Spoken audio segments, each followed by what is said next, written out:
Hello, hello, hello, and welcome, welcome, welcome, ladies and gentlemen and ladies, cats and dogs, and children of all ages and everything in between. You know who it is. It is the kid, Unc Just, the pizza freak, resonating at the pizza frequency. I love talking about pizza. I love making pizza, but mostly I love sharing pizza with people that I give a shit about. Yes, breaking bread with people that I care about. And I have a sneaking suspicion that you too, my friends, also resonate at said pizza frequency, or why else would you be here? And where is here? Dun, dun, dun, dun. We're going to blue bell it. Huh? We're at Slow Rise Presents Office Hours. So, what we're trying to do is every week we do office hours, and in between, we do every other week these days. Office hours was a way for Noel to give back to the passionate pizza people who are percolating over the process of, pizza-ness, right? We always say variables in the pizza equation, and there are a lot of variables. There are a lot of just different ways to do it. Pizza's so subjective; it means so much to so many different people, and hopefully, what we provide here is a hopefully some insight into the process, just as far as getting closer to the pizza that you want to eat and closer to the pizza that you want to share with people that you care about. So here we are. Every other week, we're doing office hours, and then we right now Noel is really excited about the science of sourdoughs. What we've been doing is we have been bringing people on to talk about sourdough, the history of sourdough, what sourdough really is, all the different types of sourdough possibly that there could be, and what that means in the baking of breads and in the baking of your pizza. And we're really excited because we have new and inventive ideas that we can hopefully figure out what's going on with that sourdough. So without any further to do, tonight is just office hours. So hopefully you are armed with your questions. And basically, if you have a burning question, you want to come on and chit chat with Noel about what's going on in your process, in your recipe, in your bakes, in your makes, in your bakes. We want to hear from you, our friends out there in the pizza community. So without any further ado, I'm going to bring him on, the man, the myth, the legend, Mr. Slow Rise himself, Noel Slow Rise Pizza Brohner. Noel, come on down. Blue bell in you. All right. There you are. Hold on. Let me see if I can spotlight you. There we are. Hi. Justin, I saw you shake your bluebell, but I didn't hear you ring your bluebell. That might be because I've got, I don't know, maybe my Zoom preferences are a little aggressive on my backing out. I had like fill out an affidavit that said, if you click this button, Zoom is going to use your voice in the future to apply it to. Zoom is going AI, Noel. Didn't you know that? So I think what they do is they just take out my blue bell, thinking that I don't want to bestow, but I do. I do love to bestow the blue bell of Maybe they pizza. don't understand what the bluebell is for. And to be honest, a lot of people might not because you use it in a lot of different ways, Justin. That's right. I keep everyone on their toes. No, You because remember I don't even know. I don't even know sometimes Chris when. Bianco once asked what the bluebell was for, and I had a hard time giving that guy an answer, and he What wasn't buying it. I think Chris is the best because he always answers a question with another question. Like, what kind of pizza you like? He's like, well, there's all these freaking types of pizza and everybody's who knows what kind of pizza? All I know is that I want to make this freaking pizza. I think my hair looks a little. I just washed it, so I'm not doing my best, Bianco. Here you go. Well, also, you're not cursing because I don't think Chris Bianco says friggin'. It was just dumb. No, I got nothing but love for Chris Nothing but love. Bianco. He's Nothing but been here. love. He's the patron saint of pie.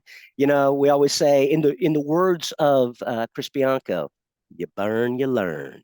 You burn, you learn. So, hmm what are hmm we doing? What's happening? It's enough Well, out of me. a lot going on here. A lot going on. I'm excited. So let's see. We've got office hours tonight. Mhm. We've got some heavy hitters on deck. I think I see Daniel Rodriguez Mhm. and Dominic Yep. Talise, if I'm pronouncing his name wrong. Hello, Yep. Dom. Yep. Hi Hello, guys. Dan. Hello, Alex. Alex and Matthew are here with us. So. We got some regulars and we got some new people too, so that's always good. Yeah, if you guys just real quick, if you guys want to raise your hand as attendees, and then once we have the questions, we get into the questions, I'm going to go ahead and promote you then, I think, just because we've had some Zoom bombies in the recordings. So no, what's been going on? What talk to me about the science of sourdough stuff that's happening? Could not be more excited about those. Those are so fun. I mean, I love my office hours. Don't get me wrong. We've been doing them for years, and it's always fun. I always look forward to them. Mm-hmm. But the science of sourdough, there's some really exciting stuff going on. So let's see. Next Monday at this very same time. I don't know if anybody was on the last Science of Sourdough Zoom, but we made modernist Stephanie Swan was here with us. We did. So we had the publisher of Modernist Pizza, Modernist Bread, Modernist Cuisine, Stephanie Swan. Don't call her Swain. Yep. And she gave a really great talk, and it was a little bit it was less about sourdough and more about the history of the fermentation of bread.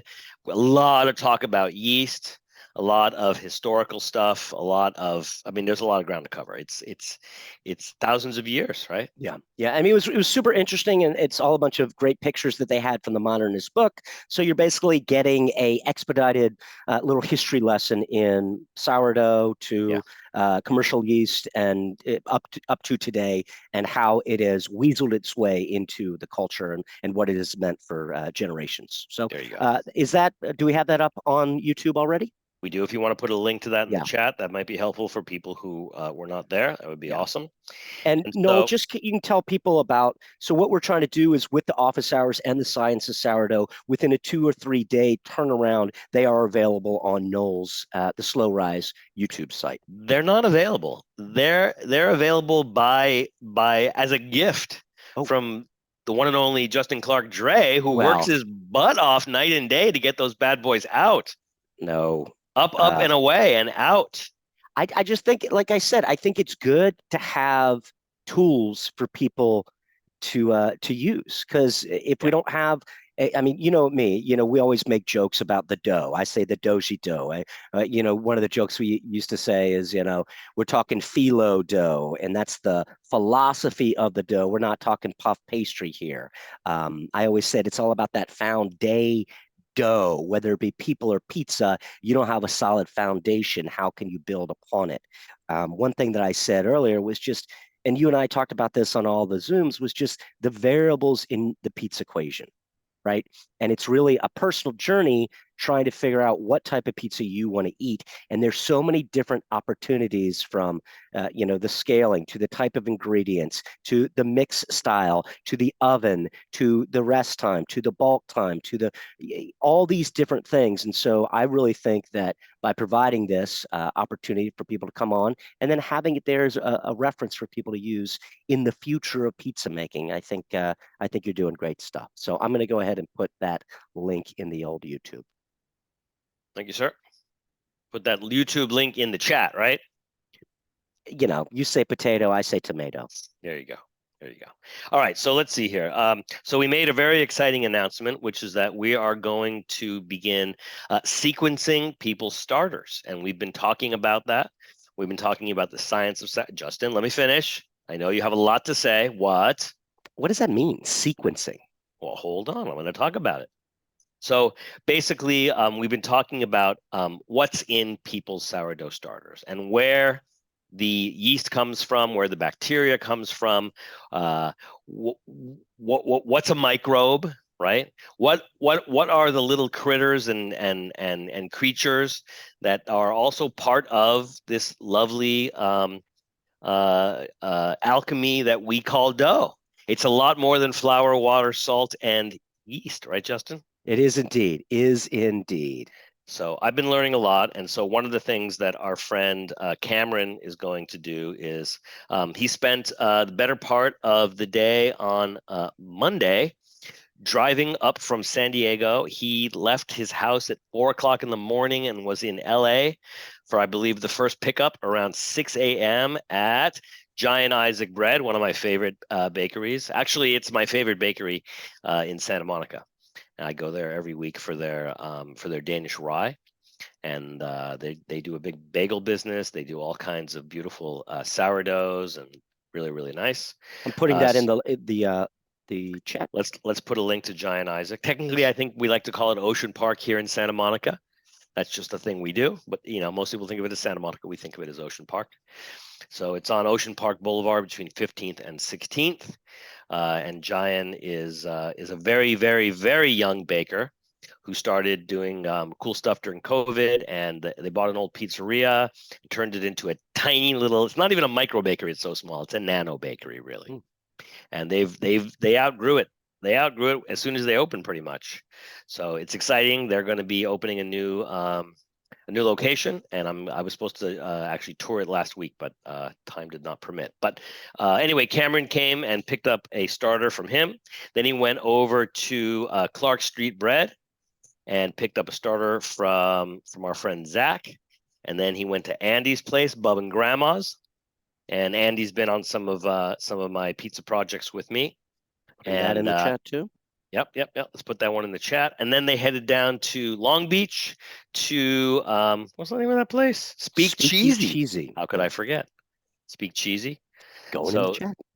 There we go. So it looks like they had a lot of bagels, a lot of pizza, a lot of sourdough bread, and Cameron swore that he's going to be eating salad for the next 2 weeks. Yeah, after that day. Doesn't sound. We also had some Thai food for lunch, so it was awesome. Wow, you guys really around the world, huh? Thai vegan right down the street, one of my favorite places. There you go. I've been there. I drove by it today. And you said Clark Street too, correct? Yeah, Clark Street. Okay, I'm putting that in the chat as well. So let me tell you what we're planning with this, and then I'll make a few other quick announcements. Then we'll get to the business at hand, right, Justin? Okay. So this coming Monday, a week from today, we are going to present to you our analysis of probably two of those sourdough starters, and we're going to look at what he calls the sequencing of the starters, which is kind of a genetic map for what's in it. It's called a sequence. I call it an analysis. You can call it whatever you want, Justin. I'm sure you'll come up with a nickname. And we're going to find out what's in their starter. And then in a perfect world, we're going to get some of these guys not only to give us their starter, which is awesome, but we're going to get them to come on. And we're going to talk about what these analyses mean in real time and space. So I think it's going to be quite a gift to the pizza universe to have such experienced artisan bread and pizza makers, not only, sharing their starter with us, but also going over what these little squiggles and lines and graphs actually mean in real time and space. So on the 9th, we're going to invite a couple of these guys here. Cameron is going to go through and do the sequencing of these different sourdoughs, and then we're going to be able to say, this is sequenced in this realm, and then we're going to ask these bakers, what are the tenors and kind of things that they're looking for throughout their sourdough that attracts them to that type of a thing? I don't know what a tenor is, but you always use those $3 words on me to make me feel dumb, Justin.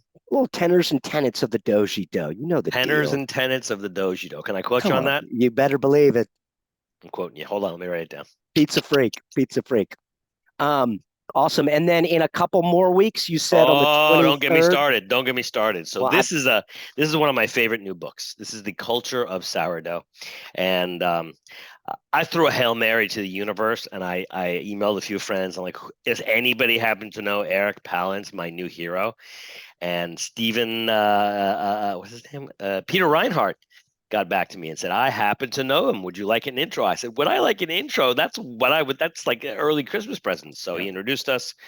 We got on Zoom. We chatted like we'd known each other for a long time, because people who are into artisan bread making and sourdough just have a lot in common. So he is a wonderful man and very talented, very educated, a Fulbright scholar. How about that? Have we had any Fulbright scholars on our Zoom before? Probably without knowing. Besides me, no one. So anyway, he has a lot of presentations, and I'm going to put some of them into the registration page. There's a brief registration page that's already up, but I'm gonna add to it once we nail what we're going to talk about. But what I asked him to do was not do his 6,000 years of sourdough presentation, which I'll link to in the registration page if anybody wants to see that. I want to go straight to modern bread. Mhm. and what's been going on in the last 75 or 100 years with regard to yeast and sourdough, and specifically this resurgence we're seeing in sourdough. There's a lot of new material, both science and history, that he's made me aware of. So I'm really excited to have Eric on. And that's going to be, what did we say that was? That's going to be the 9th plus 14th. That's going to be the 23rd, right? Okay. Yep. October 23rd. So if you want to put a link to the registration page for that in the chat, Justin. I put the his book, the Amazon link, and his website too. Good. And do you already have the you've already got the link up in the on Slow Rise? I'll check It's on my link tree and it's on the website. Yeah. All and righty. I will put that in directly. So, all right, I'm gonna bounce off. I'm gonna let you start doing your thing. I think we got all of our kind of housekeeping out of the way. Correct? Thank you. All right, my And friend. you can let me know who wants to be my first Yeah. guest, and we can figure out what's going on in people's worlds this week.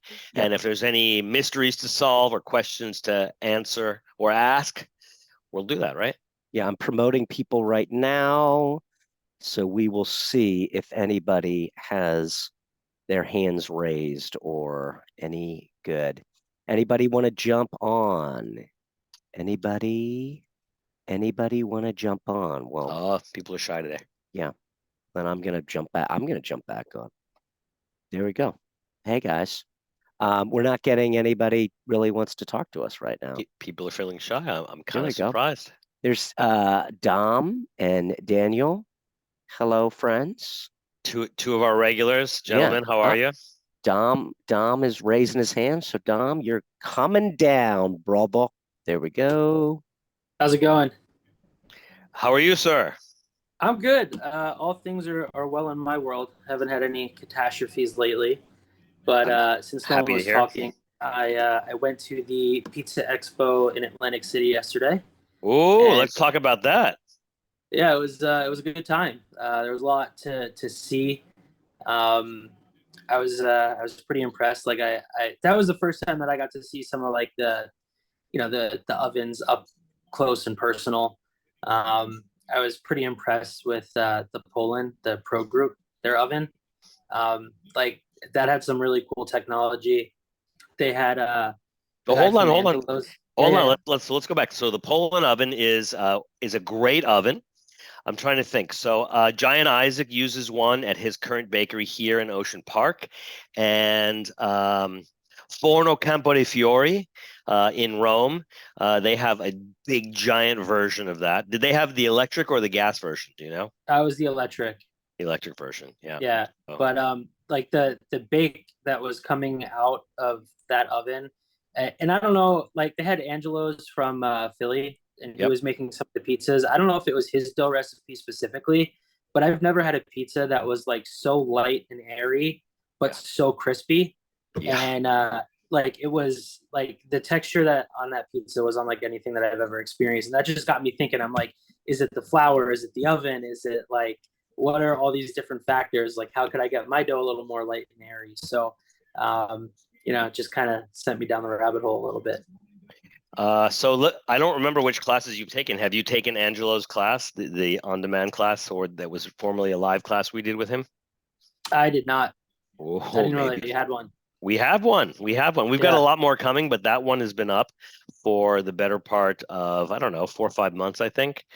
And so he does, basically like myself, like Dan from Razza, like so many people in the modern pizza world, we're steeped in the bread kind of tradition and artisan bread. So he started out with French bread, and he was reading French baking books that I don't even know if when he was reading them and they were even translated yet.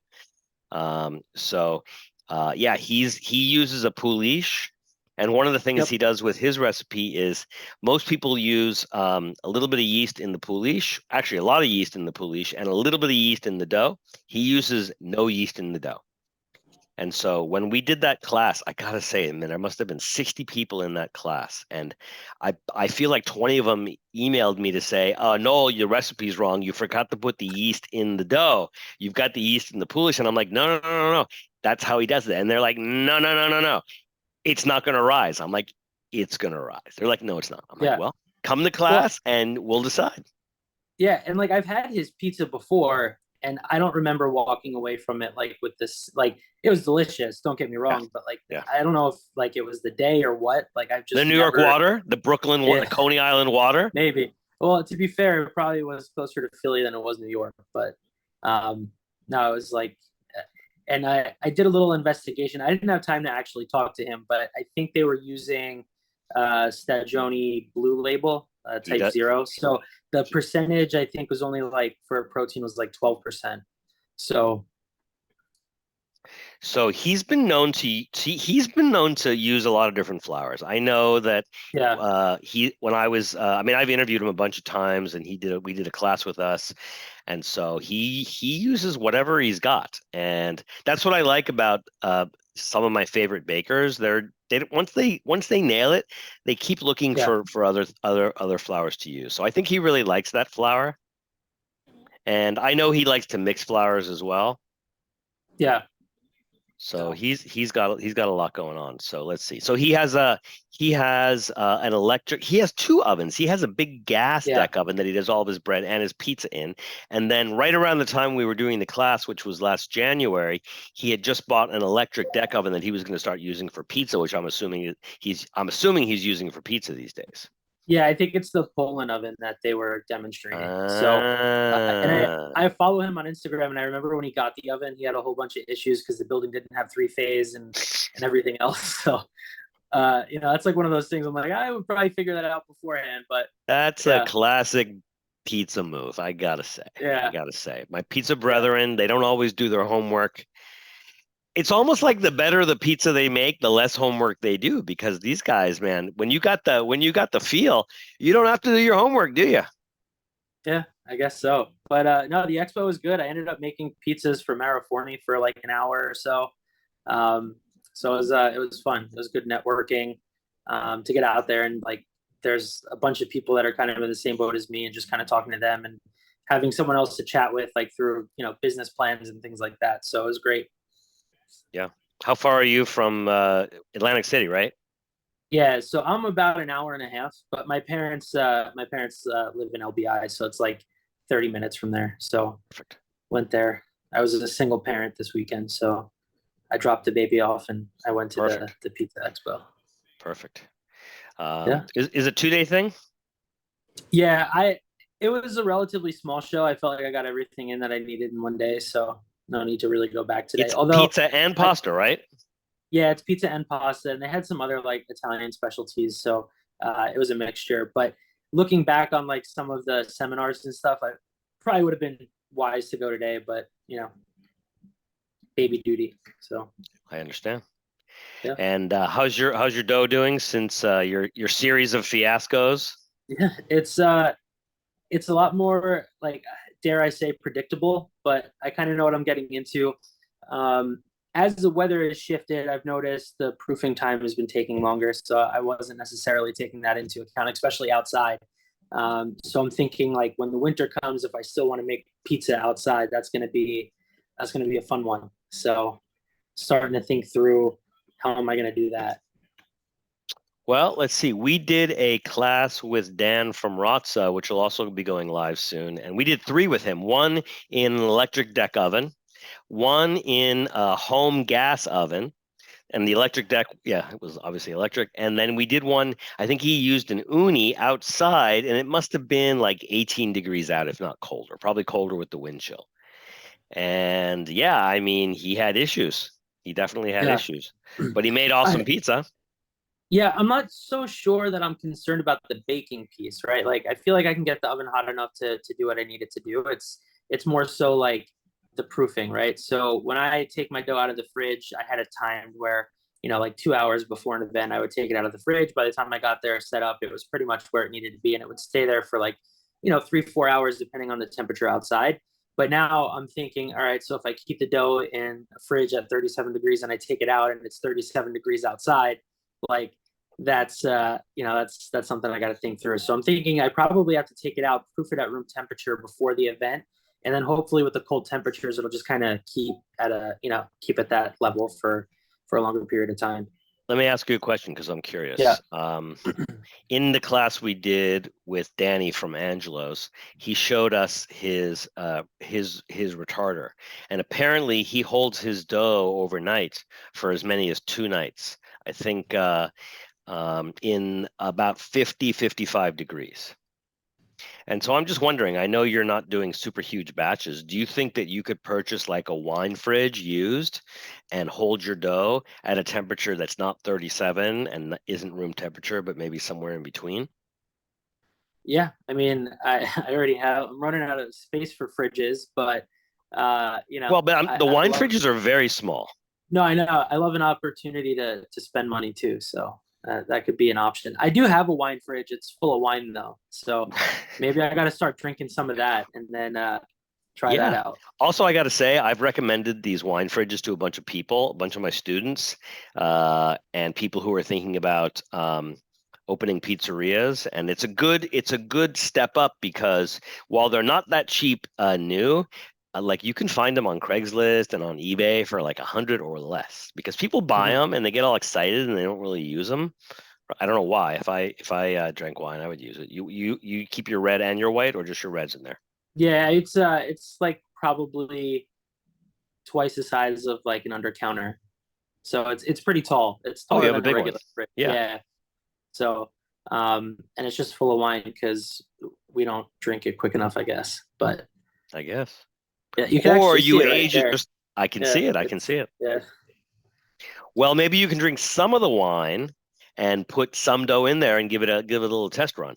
Yeah, I might try that. So this is one of the things that I'm trying to learn more about is just fermentation in general. So Yeah. when I started, the first thing that I did was, I mix the dough, bring it to the desired temperature, and then once it's risen about 20%, I throw it in the fridge. You're saying that at like 55 degrees, you can hold that from like the desired dough temperature for like up to 48 hours without it overgoing. I mean, depending on your the amount of yeast or the amount of Yep. sourdough, absolutely, absolutely. So here's what I would say. So Danny, he really uses he uses no yeast. He just uses pool yeast to leaven his Yeah. dough. He gets a ton of flavor, great texture, awesome airy bubbles. He gets everything he wants. That dough is pretty risky. But here's what I think Yeah. would be a great idea for somebody like you. Let's say, for instance, I'm just going to go by the Detroit style pizza that I've done with other clients and students. What often happens is that people will mix their dough, let's say on a Monday, and ball it on a Monday, and keep it for 1 or 2 days in the fridge in ball form, right? Mhm. You could do a variety of things, but you could mix and ball on Monday, and then if you know you want to use it on Wednesday, on Tuesday, move it from 37 degrees to, let's say, 50 degrees. Mhm. Right? And depending on how you time it, depending on how much yeast is in there, what's a beautiful thing is that you can often pull that dough out and it's pretty much ready to go. It won't be as risen as if you had proofed it at a warmer temperature, but when you put that in the oven, it's going to spring. Yeah. There'll be a lot of gas in the tank. So I think it's absolutely worth trying. Some of my busiest pizzerias that are doing 1,000, 2,000 pizzas a day, they will often have a retarder, and Yeah. They were using one at the show. oh yeah, a lot of people Yeah. do. And so what's great is that instead of having to have somebody show up early and pull your dough 2, 3, 4 hours before service, you can set your retarder at just the right temperature and it's ready to go. I mean, you can use it if you have to straight out of the retarder, or you can stage it for 30 to 60 minutes and it's boom, ready. Yeah. Also, the other thing that I like about that method is that you can reduce the amount of yeast that you use in your dough, and you have this really long window, right? Because if you have reduced yeast and you slow down the fermentation, when you bring it out from 50 or so, it can stay out for a while, Mhm. assuming that your floor temp or your room temp or the temperature on your line is not too warm, Yeah. Yeah. I mean, that's just the issue with battling the elements in New Jersey when you have 4 completely separate seasons. So Yeah. yeah, a lot of it I'm learning as I go. Like I've never had to cook pizza outside in the winter before, so it's a good thing I'm thinking about it now before winter approaches, and then I'm totally stuck with my tail between my legs. So I think last time you were on, we were talking about staffing and getting some people in place. Have you thought yeah, about that issue much, or you think you're gonna? yeah, no, I hired one person, and then I spoke to someone today who was actually pretty promising. He's a sous chef with a hotel, like nothing crazy, but I got to figure out how I could afford it. So we'll see. Yeah. But like that's somebody that like I felt like I could grow with, like they could take on more and more responsibility and like really take a lot of the prep of not necessarily the dough, but like all the other toppings that I like. I scratch make pretty much everything except for pepperoni and cheese. So Yeah. to have somebody that can take care of a lot of that stuff, I can focus more on growing the business and doing the other things that I need to do. So Absolutely. Great. I love it. Love to hear yeah. it. Will Thanks you for your time. will you put a link to your either Instagram or website or any of your social in the chat so people can follow you? Yeah, we'll do. Perfect. And then also you messaged me about getting your starter in the mix for sequencing. So thank you for the message. I just wanted to just because you're not the only person that messaged me, so I just wanted to address that in case anybody's listening either live or on YouTube. What we're going to do is we're going to start with friends that I know in the pizza and bread profession, and by profession I mean people who are doing it full-time professionally.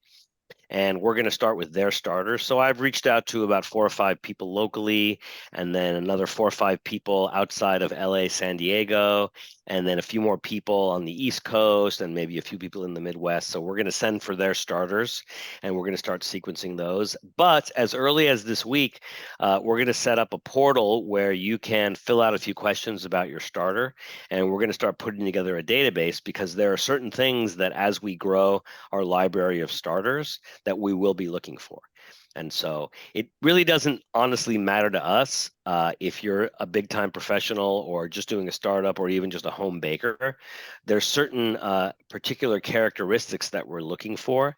Some of them have to do with maybe the location you're in. Others might have to do more with the flour that you started your starter with. There's a lot of different parameters that Cameron and James are looking into. So as early as next Monday, we're going to be asking people to visit our portal. We'll publish the URL for that, start applying, and hopefully soon we'll start reaching out to people like you, and we'll give you instructions for sending your starter in, and away we'll go. All right. And then for those classes, I just find those on your website. They're pre-recorded, I guess. Yeah. Okay. Yeah. So you can go, you can go to the live classes, and you can go to the on-demand classes, and you'll see them on the homepage. And right now I'm not doing any live classes because I'm super busy with other projects. I wish that I had time for it. So I'm just doing office hours every other Monday, and the Science of Sourdough every other Monday as well. Yeah, because I haven't seen like any links for like live classes coming up. So I wish that I could do it. I mean, people have been asking for me to do live on-site classes. People have been asking for live Zooms. Justin and I have been super busy. There's projects, I gotta go. There's a lot of pizza consulting out there. So I wish I had the time to do everything. It's a good problem to have. So it's a good problem to have. So awesome. Awesome. And for joining us, sir. And hopefully we'll see you in a couple of weeks, and maybe we'll see you next week in Science of Sourdough. Yeah, I'll be here. Dom, real quick, just remind me what is your what are you cooking in? It's a Fontana Forni Roma oven, so it's pretty much a large uni. I guess that's kind of like what I would compare it to. And it's portable enough that you can take it around, or? Yeah, so that the reason I chose that oven is because I was trying to start the business with like spending the right amount of money and not going crazy. So if I went with a more traditional brick oven, like I know that Fiero Group makes them, to wheel it in and out of the trailer that I'm using, and the things that I wanted to be able to get fridges in the trailer, and like a lot of the mobile units, they don't have any of that. So to be able to load and unload the oven, I went with one of the stainless steel options just because it's lighter. So instead of 2,000 pounds, it's only about 600, and I'm able to wheel it in and out. It's so you're still a challenge. You're pulling up, unloading the trailer, setting up like under a tent or something. Is that how you usually run the show? Well, yeah, Yeah, please. I think we've seen some links, but that sounds great, dude. So keep doing yeah. it, It's and yeah, incredibly inefficient, but yeah. Hey, it, but hey, the more working you with do what it, I the better got. you get, right? I mean, Yeah, like seriously, you burn, you learn, right? And that little yeah. I hack gotta. that the little hack that Noel said about going on Facebook Marketplace or Craigslist and finding, just one of those little fridges that you can stick. I mean, what do you? No, I mean, we were saying 65 for a long time, just depending, but it depends on what you're doing, I think. Are you talking about temperature? Yeah. Yeah. Yeah. So a lot of those little wine fridges are, I think, 50 and 55. I don't know how adjustable they all are. Mhm. The one that I have is pretty adjustable. That's great. Um, yeah, it's in my garage, so I don't think it's as consistent as it would be if it were indoors. Yeah. But yeah, I'll have to look Well, into that. there are a lot of options out there. My buddy John Porter from Smog City, he bought a piece of equipment, which is like this gorilla style thermostat, and you can use it in an igloo cooler. You can use it in your home college fridge. You can use it in anything, and it has a way of kind of like interfering with your thermostat or creating a self-standing thermostat.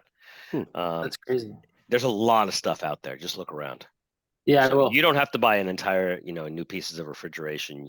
I mean, there are professional candy and chocolate thermostats that you can buy brand new for $250 and put into your true, roll-in refrigerator and turn it into a retarder. But Yeah, those are, for $250, that's pretty good. You don't have to buy. yeah, You know how much proof of retarders are? The good ones are almost 20 grand. Yeah. yeah. I saw the one at Razza. That thing was massive, Massive. and yeah,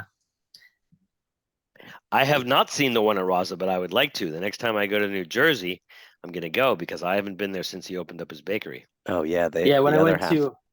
When I went to pick up the starter, the one of the guys there just gave me a tour, and it was like Willy Wonka's chocolate factory for Oh, pizza. It was awesome. nuts. And Awesome. Dan's got the rubrics to prove it too. He's got all the Yeah, data. Yeah. I mean, like I've never seen a pizza operation like that in my life. Nobody Yeah. has. Nobody has. Yeah, Nobody So has. Awesome. and he nuts. and he's done the homework, I tell you. I mean, he's got books and books and books of notes, and that's why we encourage everybody get the little wine fridge, start on a smaller scale, get your process down, and so when Yeah, it comes time to like execute, you know exactly what you're doing, all the mistakes you've made, and you can just get out there and crush. So yeah. Well, I read his book, and they have like all the rubrics in there, and I was like, "There's no way they use this at the restaurant Oh, like they every single definitely day." And I do. went there, and they had them all printed out, and they were using them, and I was like, yeah, this is next level." yeah, he's got all his guys filling out everything, and if it's Yeah, 2 degrees off, it's the bells start blaring and all warning signals, caution signals at every turn, I guess. So Yeah. They yeah. even use baker's math for salting their Mhm. non-dough pizza topping ingredients, which is incredible to me. yeah, Yeah. Right? So onions and mushrooms, they weigh them when they're done, and then they know as a percentage of the cooked onion and mushroom weight how much salt goes into each. That's like I've never heard of that.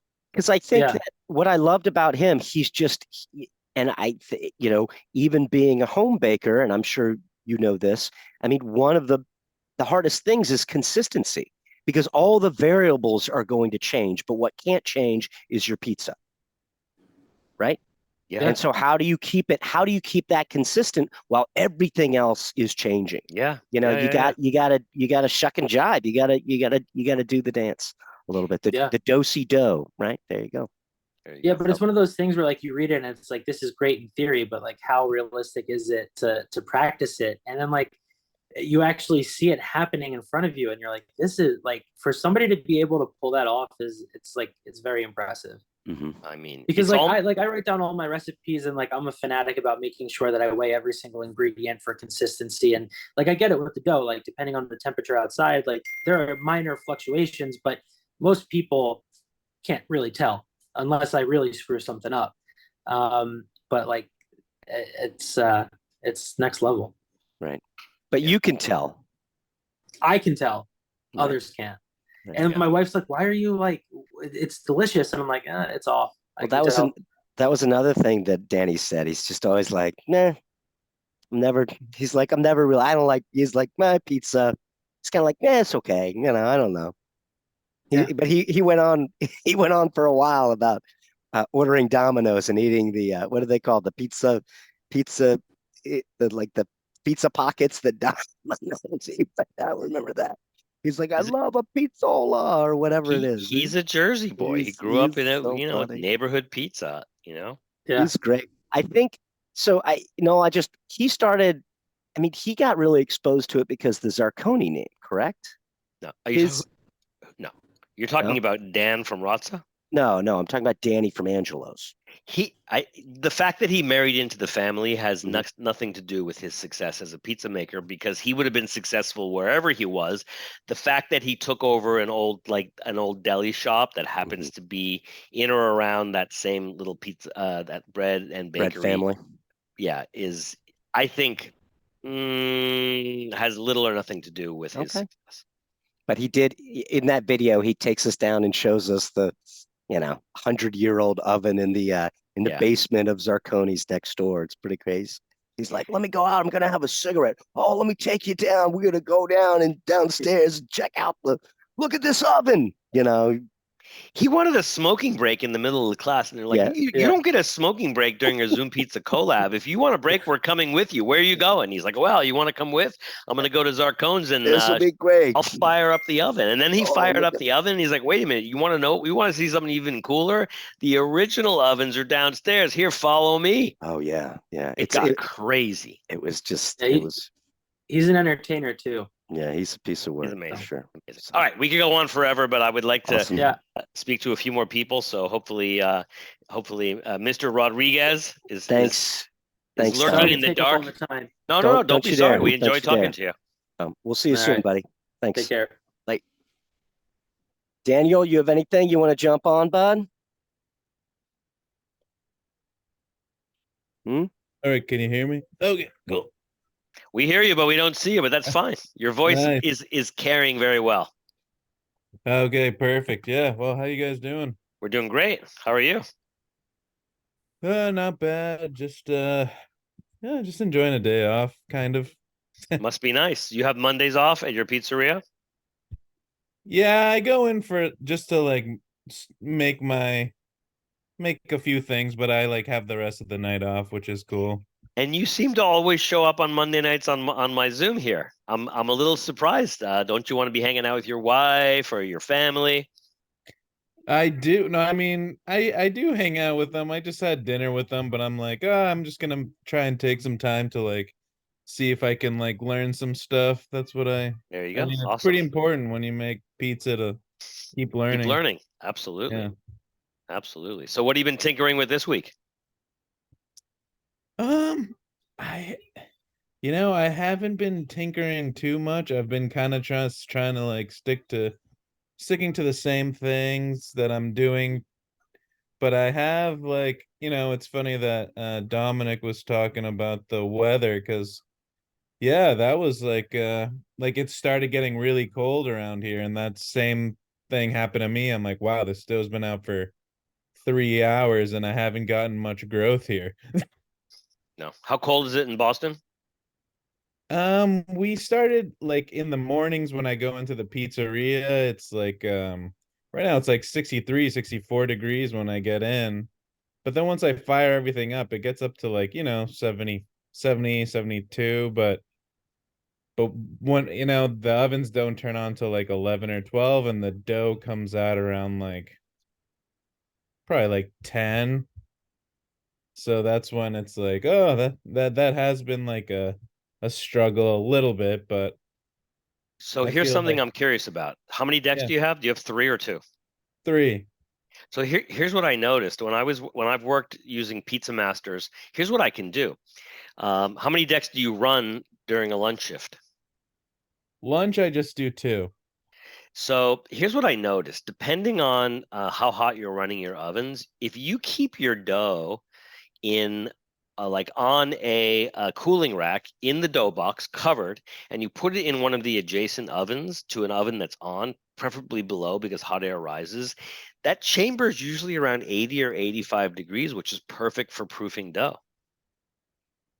I might give that a shot. You should give it a shot. You should give it a shot. I will. That's a good one. I It was is a good one. I did have a question for you. I was curious about, like, if you knew that you were going to bulk retard for 2 days, do you, when you need, or when you're mixing your dough, do you mix it to like a lesser degree if you know it's going to retard for longer? That's a good question. So it really depends on the dough, and I'll give you a few scenarios to answer your question. Mhm. So I don't usually bulk retard like a standard hearth style pizza for more than, let's say, 12 to 16 hours, because sometimes it gets too strong. And then if I ball it and put it back in the refrigerator, unless I have ample time to let it relax, sometimes I have a hard time opening up those dough balls because you build so much strength, so much structure in bulk. Man, if you do a 2-day bulk, it might be pretty rough. You might end up trying to stretch a 13-inch pizza and it keeps pulling back to 10. So yes, I would say that you would need less mixing and maybe even fewer stretch and folds for sure. That's my first answer. Now, my second answer, one of the things that I like to do for high hydration doughs, let's say for American flour, 85% hydration, excuse me, and above, is I can bulk retard those for 2 days, no problem, and they'll be super extensible because again they're high hydration doughs. But then you have to be careful how strong or how much strength you impart into the dough when you're balling, right? So even a dough that's excuse me 100% hydration, it has a lot of muscle memory.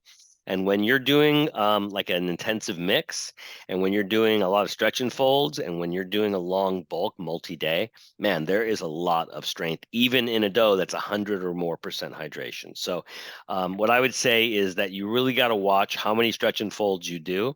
You got to watch how long you mix it for. And then last thing, how carefully you shape it, because you have to be really careful not to overdo it, even with the high hydration doughs. So yeah, bulk fermentation is a wonderful thing, but too much of a good thing can be a bad thing. Yeah, no, absolutely. I mean, I did that. So I'm closed Sunday and Mondays, and so I made I made the dough for tomorrow. I made it on Saturday, Yeah, and I kind of just, I did the same thing that I usually do. yeah, And I went in today, and I did notice, I mean, and it's, the dough was out for a couple hours, and I put it on the table, and it's at 50 degrees, and it's like, exactly, you have to be really careful shaping to not tear that thing up. yeah. And I'm like, oh, maybe I next week I could try doing it again, but like maybe mixing a couple minutes less. And I mean, maybe exactly like not doing a stretch and fold or two, you Yeah. know? Yeah.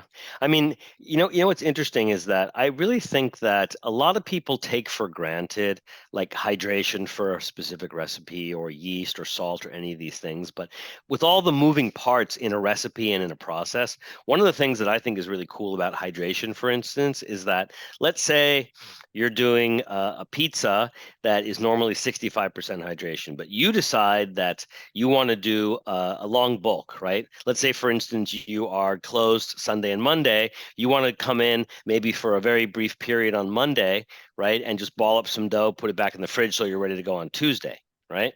And I've Yeah. I've got a couple of clients that are closed 2 days, and if they ball the dough on Saturday and then they're closed Sunday, Monday, when they come in on Tuesday, sometimes that dough is not where they want it to be. It's too loose, right? Yeah. And it flattens out. So there's a couple of ways that I could address this, but one of the things that I like to do is I like to add hydration to a dough so that you can do a long bulk if that's what you want, because you get incredible structure and incredible flavor, right? By doing that, a lot of beautiful gas, but then you need to make sure that that dough can be easy to open. And so one of my clients, and he's one of the busiest pizza guys in LA, I worked with him when he opened, and we had a dough that was over 70% hydration just so he could pull it, a very strong dough. and he liked to pull it right out of the retarder and not even, not even stage it, just like almost straight out. And in a busy pizzeria, that can be tough. You don't want to be trying to open cold dough and not have it open. So we got the fermentation down, we got the stretch and folds down, we got the hydration down, so you could literally pull it cold and it wouldn't be pulling back on you, or shrink in the oven, which is another thing those pizzas can do, right? Yeah, no, definitely. Yeah, I think right now my hydration was like it's at like 71, like 71, 72%. Yeah. And I mean, we'll see tomorrow. I bet, I mean I thought it was it felt pretty good. Like it wasn't like, but it was like I couldn't like, I like to like do some like pulling on the table to get like some of those bubbles on top, but today Yeah, I was like if I do that today, it's gonna, gotta be too strong. yeah, it's gonna like shred. So I was like, I just like did like a nice like some turns and some, and that was like enough. But I was like, oh, maybe if I, yeah, exactly. I guess maybe like adding like a little bit more water might help that. Yeah, I mean, obviously you don't want it to be too sticky, but for me, if you have a dough that's a little bit too sticky, that's not necessarily a bad thing. A little bit of rice flour or a little bit of semolina or a little bit of actual, of 00 flour. I know a lot of people like to use 00 on their bench because it has different properties than a malted flour in the oven as a bench flour. So anyway, there's a lot of ways to deal with a sticky dough. A lot of people like to use a wooden peel for launching, and then a stainless or an aluminum peel for turning. So I like to use a wooden peel, a well seasoned wooden peel to launch, so it doesn't stick too bad. Yeah, for sure. Yeah, that's what I use too. So yeah, no, but yeah, thanks for answering my question. We try. We try. Thanks for showing up again. We appreciate it. I know there's a lot of things you can be doing with your day off, so we appreciate you showing up. Would you mind putting a link to your pizzeria in the chat so people who haven't been here before can check out what you're doing? You've gotten some amazing reviews, Washington Post, and where else recently? Oh, right. Yeah. Oh yeah, Boston Globe. Boston Globe. No, yeah, we've been getting a lot of love, and yeah, we've been really, really busy. So that's awesome. So So glad. Daniel, I have a question. So is there something, and I think because we're always on this like kind of pizza sojourn, you're Mhm. starting to, are you just messing with the technique or your method a little bit because of the schedule that you've imposed, or is there's something in the dough that you're looking for that you feel like you're trying to achieve a little bit more? Like, what is going to make you? Because like we were talking about it with Dom, that like even Danny at Angelo's is like, well, I'm still not super.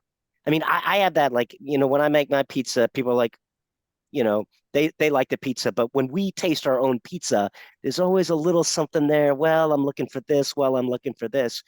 Why are you messing with your schedule a little bit? I'm just wondering, what are you maybe? I mean, because you're getting some accolades, but what are you looking for, bud?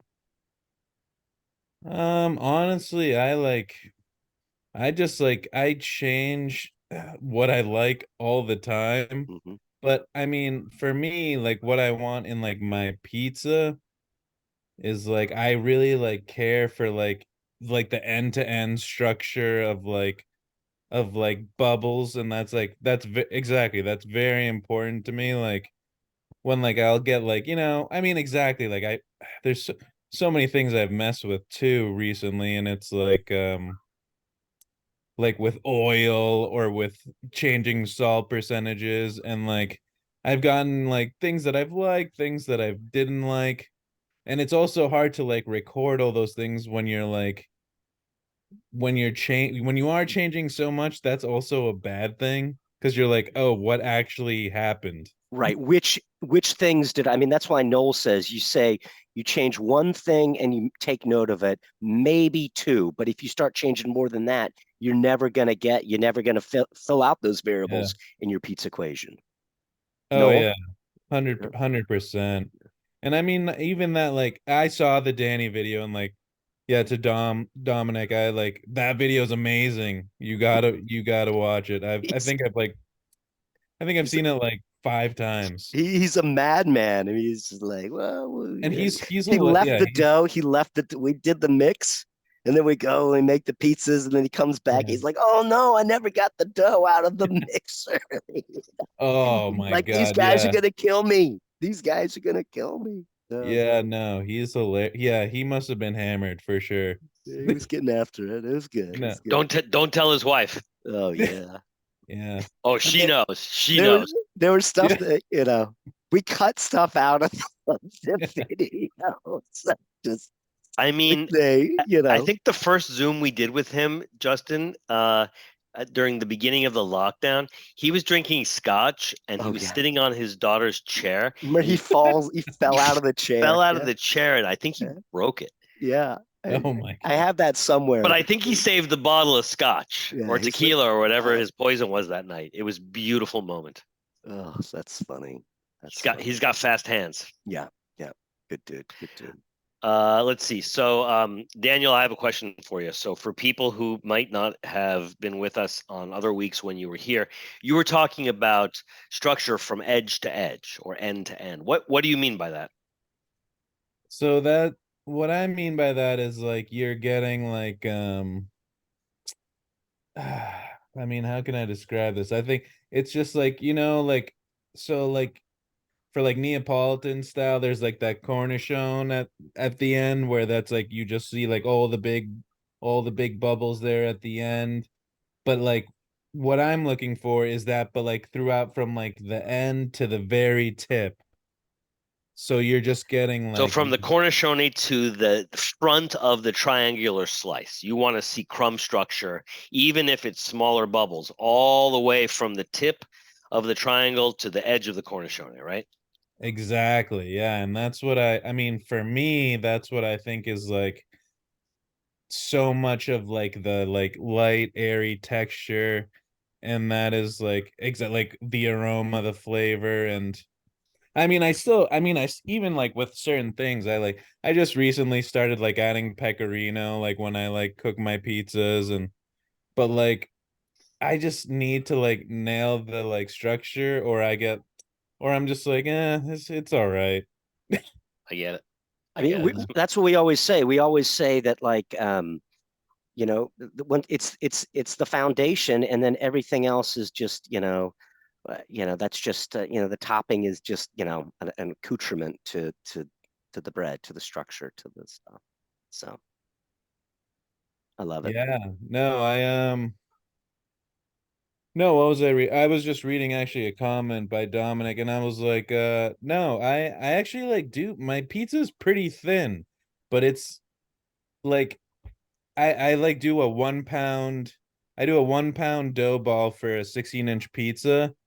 And like, I mean, I think it's like it is pretty thin. I think, but like you still can like even with that thinness, like you still get that structure. It's like which is like so like exactly like for me that's like 60 to 70% of the pizza. Mhm. And like that's like our big seller too. Like and that's what I want to sell. I just want to sell cheese pizzas, honestly, because it's Yeah. like Yeah. that's I mean when people get like way too many toppings, I'm like, oh cool, like I make some money, but it's like this is a hot mess. Right. We call that LDP, and that's limp blank pizza. I said, Justin, we're already in so much trouble, and your bell isn't even ringing, so you forget okay. about it. Poor Bell. Seen better days. So yeah, we just say no to LDP, guys. We like a little structure underneath our dough that holds up against the word that I was looking for. If we have a solid foundation, everything on top is just condiments. So Yeah. and people Hey, want to put everything on top, and then there goes all the structure that you work so hard to, because it's all the moisture is just you're having I just went to a pizza place around here that has a very famous chef that was doing the pizza. The flavors were all there, but the undercarriage of it was so limp that it was raw. It was raw. So it's just too bad. And once again, it just comes back to the variables from everything, from the make to the bake. yeah. Let me just address one thing that you brought up, and then we're gonna get going. So Daniel, when the weather gets cold and you're bringing your dough out and the oven's not on, and I don't know, maybe it's 50 or 60 degrees in your pizzeria before you turn the ovens on, especially if it's cold outside. One of the things, and we've talked about this, is that maybe for the winter months, if you're going to use a pouliche, maybe you go from 20 to 30%. Maybe you go from 25 to 40%, right? So that it's not going to make your dough rise faster, but it's going to speed up your fermentation. And so one of the things with pizza that's different from bread is that it doesn't need to proof in the same way that bread needs to proof, right?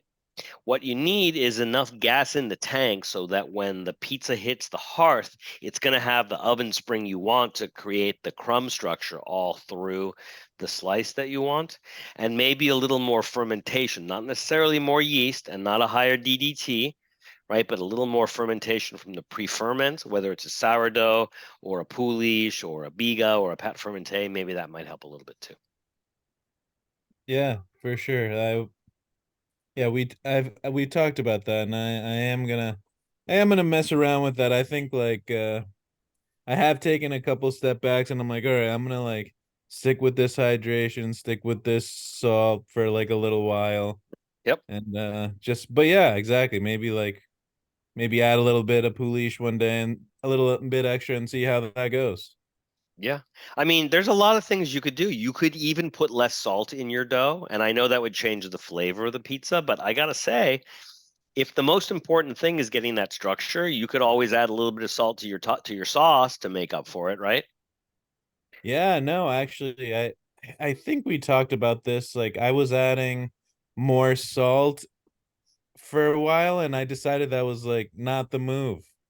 I like decided I did not like. I mean, like flavor wise, I thought it was good, but I was just Hmm. like, I'm just. It's actually slowing it down, like the fermentation, like too much, and Yeah. like getting that dough too strong, And that's It I does mean, I create a decided, lot of strength. It does, and it changes the mouthfeel. I gotta yeah. say, when I went to Chris Bianco's place in Phoenix, I don't know what I was expecting because the hype was so big on that place. But one of the surprises for me was how little salt they had in their dough. And after I came back to LA, I thought, I don't know what his recipe was and I wouldn't ask. But I thought, you know what? I've always put at least 2 to 2.2% salt, right, in terms of baker's math into my bread. And sometimes with certain styles of pizza, like if I'm using a lot of whole wheat flour or rye, I might go up to 2.5. And if I'm doing like a Neapolitan style pizza, I might go up to 3%. But I actually backed off my pizza from 2% to 1.8, right? And usually in artisan bread, the spectrum is between 1.8 and about 2.2. A lot of people, including me, often don't go down below 2, but I gotta say, one of the things I really noticed about Chris's pizza is I could taste the flavor of the flour, of the fermentation, and it was really an epiphany for me because I realized you don't have to have really salty bread in your pizza to give it that flavor bomb that you want. And sometimes if you're using high quality flour and your fermentation is super careful, right, and your gluten development is on point, maybe less is more when it comes to salt. So Yeah. that was one of my big takeaways from eating Chris's pizza. Less That is was more. also that was a Dan thing too, from Razza. He was 1.8 across the board. Was it? Yeah, when are those Razza videos going up? We're working on the stories right now, aren't we, Justin? Yeah. We've got 3 of them, and they all have different little promos, and so I got to get to lickety splitting them, and we'll be getting them out hopefully Justin wears many hats. within Justin wears many hats. the next couple weeks. You know what we should do one day, Justin? When we have more time, we should show people what's going on behind the scenes here. I think people would be. Don't I you think dare! Don't you what? dare look at What, behind this. what was it? Wait, what was the name of the Indian guy we had during our first Zoom? Oh, well, oh What's the name? gosh. It was so funny. We brought him out at the end. We had like 500 people on our Zoom. We were Oh my raising money, gosh. and oh, Wiki, that was his nickname because Wiki, nobody could right? pronounce his God-given name. And it was great to bring him out because he was Oh the my guy. gosh. I didn't even know how to use Zoom back then, Yeah. let alone have a webinar for 500 people. And he was the guy making all the magic happen in the background. And it was so fun to introduce him because he really made it happen. And people don't realize how much goes on behind the scenes. My wife used to always make fun of me that when we used to do 6 classes a week, right? We had Mondays off, no office hours. I would finally get to a class, right? We'd have like a sold out class on a Saturday, an intermediate class with 35 people in it. And like most of the work was already done before we even started the class, getting people in, all the Instagram posts, holding people's hands. People didn't know how to get on Zoom. I didn't get my link. I didn't update their Zoom. It was a nightmare, right? So finally, when we actually got to the class, that was the fun part. But that was the easy part. 90% of the work happened before the class even started. Yeah. So one day we're gonna do a behind the scenes, and I'm gonna come to your place, Justin. I want to see what goes on behind that pepperoni background. Pay no attention to the man behind the curtain, right? Oh my god! Oh my god! Oh boy! Oh boy! All right, Dan. We'll touch base with you in a week or so, bud. I'm gonna take you off. Good to talk to you, bud. Good to talk. Yeah, of course. So, Good to talk to you guys. absolutely, brother. So, here we are again, my friend. Good class. Not as many people, but I'm so great. I'm so grateful. Do I have we to can... warn you again? Last time you were No. like the only. I'm like, you're not allowed to use the word only. I put in the chat. Why do you equate quality with quantity, Justin? I don't. I'm gonna ask you. It's just an observado. Is it just an observado, Justin? Is it just that? I feel like there's more behind. We're gonna have to get down and dirty soon because it makes my job easier. There aren't as many people. So that's true. That's true. You know, I'm just saying, you know. But it's really good that Daniel and Dom have been hanging out with us. We really appreciate it, guys. Yeah, I did put in the links. So there's some YouTube videos on Noel's Slow Rise site. One is, I think, a promo that has that beat where Danny like falls out of his chair, and I guess Brian Spangler's like, "Whoa, are you okay? Like, what's going on?" And then the other one is the Zoom Pizza Zoom 2020, the day one. Noel and I's like first foray into Zoom when we had the whole joke that I was still at Pizza Expo. Even I mean that video is gonna live in infamy. You know how many emails I still get about that? It has 2 likes. It doesn't matter how, again with the quantifying. It has nothing to. The number of likes does not matter. It's pretty funny. What do you do? I'm in Vegas, baby. Where is everybody? You know what was so beautiful about that, Justin? That we had never done this before, and you and I were like, what's our intro? We're like, oh, fuck. I hadn't even thought about it. I'm like, how about this? How about you improvise this? And you're like, fine, I'll do it. And I didn't know what you were going to do. I didn't know what props you were going to have. I didn't know what you were going to wear. I was wearing my yellow tuxedo for some of it. All 3 days, I had 3 different looks. One with like the hair crazy, one with the big cowboy hat. My wife was standing behind, just off camera, being like, "Are you really gonna do this?" Like, I'm like, "Baby, we're going live in like 60 seconds. Like, we're doing this." She's like, "How many people are signing up?" I'm like, "Over 500." She's like, "Is Wiki there in India?" He's like, "Wiki's there." He was actually on camera at that moment. We were just like shutting everybody off. We were trying to get Peter Reinhardt. Yeah. Could not get it. He finally got it together for that. And then he kept Zoom bombing us for no reason. Was that when Leahy wanted to show us his feet the whole time, or no? That was a fundraiser. One. That was a Georgia fundraiser. That's right. Let's not mix politics and pizza. We always say we won't, and then we do it again. We don't get into the politics of pepperoni and pineapple. We'll keep Portnoy out of our mouths as well. Maybe we should. When we're done with all the other video on demands, maybe we should do the Katie Parla thing that we did. That was a great one. That was a great one. I thought so too. We had Rob Gentile on that. We had Evan Funky. We had Chris Bianco. That was pretty star-studded. Yeah. We've spent a lot of time with a lot of great pizza people, and I'm looking forward to doing it a bunch more. Sounds good. All right, Justin, I want to thank you for doing whatever it is that you do, working all the magic behind the scenes, making me look good, keeping the rhythm going. There we go. And if you want to say your goodbyes and thank yous to everybody out there in Zoom land, let's do it. You know that I do. Guys, in the immortal words of Chris Bianco, you burn, you learn. And we at Slow Rise say, forever and ever. What do I say? Pizza always, and always pizza. Pieces and slices, my friends, with love.